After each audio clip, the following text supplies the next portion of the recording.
Magsimula na siya magbulaklak. Magsisimula na siya.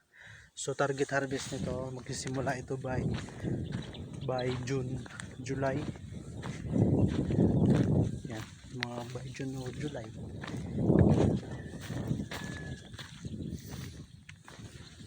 Ito naman dito ay kamatis.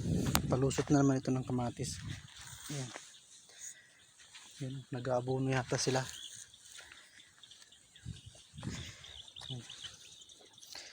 Yan, mayroon na rin siyang mga buds, mayroon ng bulaklak may bunga na. Yan. Simula na siyang bunga. Tauhan mo rin yan, ya? Tauhan mo? Tauhan mo rin?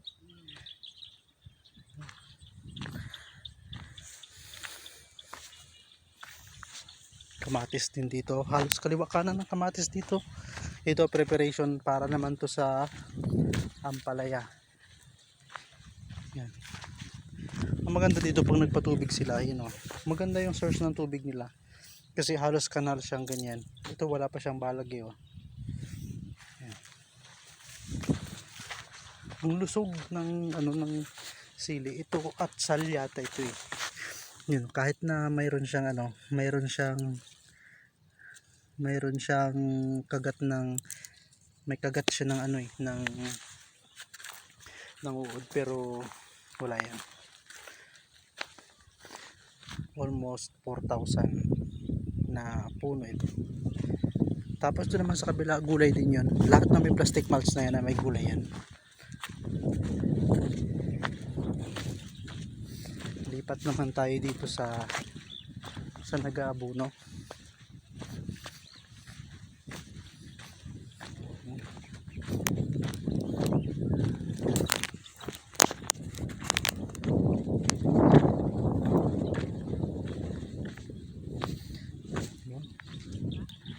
Yan, nag-aabono sila. Nag-aabono ng kamatis. Ito may balag na rin siya Nag-aabono ng kamatis naman ito. Yan, mga bagong tanim naman siya. Ang daming bagto kung tawagin sa amin ito Bagong forma. Wala pa siyang tali. Matrabaho din talaga pag gulay. Pero syempre, business yan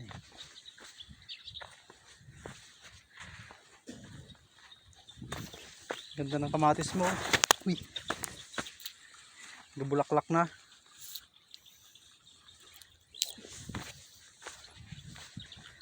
Yan, ito patubig. Tapos nag-aabono, pinapatubigan.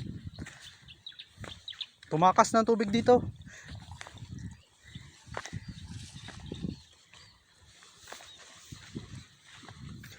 Ito yung atsal naman ito. Bell pepper. Yan. Pero medyo maliliit ang bunga. Yan yung tinatawag na atsal.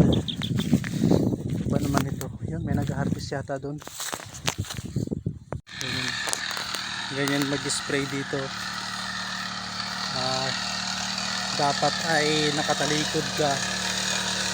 Yan. Patalikod yung yung spray kasi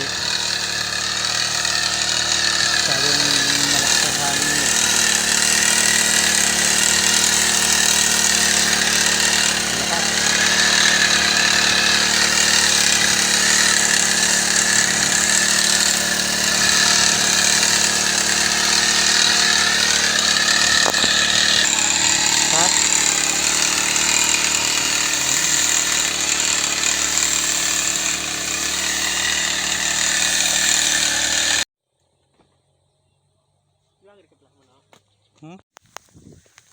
Kaya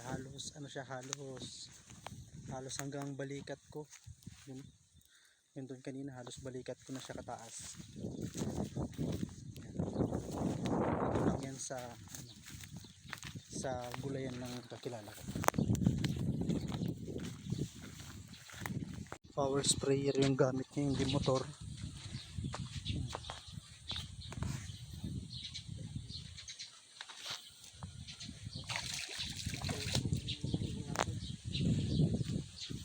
Kulang pa daw yung lason niya eh. Yan yung tubig. Ito yung dahil nag-prone kasi sila, kaya ito may mga nakuha pa rin. Pero kakukuha lang nila ng almost, hindi ko lang alam kung ilang 12 na ano yata na bundle. Kaya maganda ang presyo ngayon ng siling green. Yan. Maganda ang presyo. Ganda.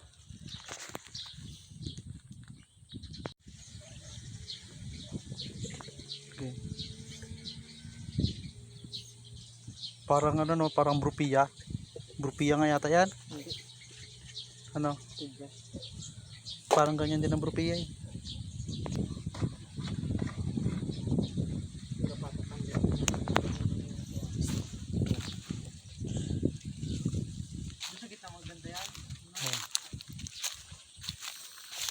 Ito ay panigang ito. Ka-harvest lang nila nito eh. Tapos nag-prone sila. Natapos na mag-proning. May mga nakahalo na almost 2,000 puno siya. Yan. Pero magandang presyo ngayon ng ano yun, ng ceiling green ng panigang ngayon. As of today,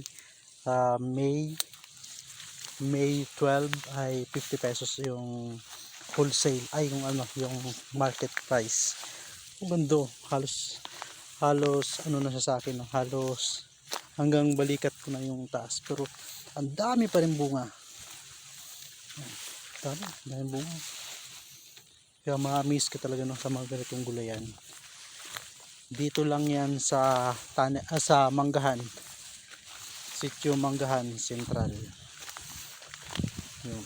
So ngayon ay magi-spray siya, i-sprayhan nila. Mataas siya kaya ang ginagamiting pang spray dito yung power sprayer. Mamaya lipat na naman tayo doon sa mga bagong tanim. Ayan. Kaya makikita natin yung bunga. Ito yung produkto na halos walang tigil. Ayan, may mga spot siya ng uod kaya magi-spray siya ngayon.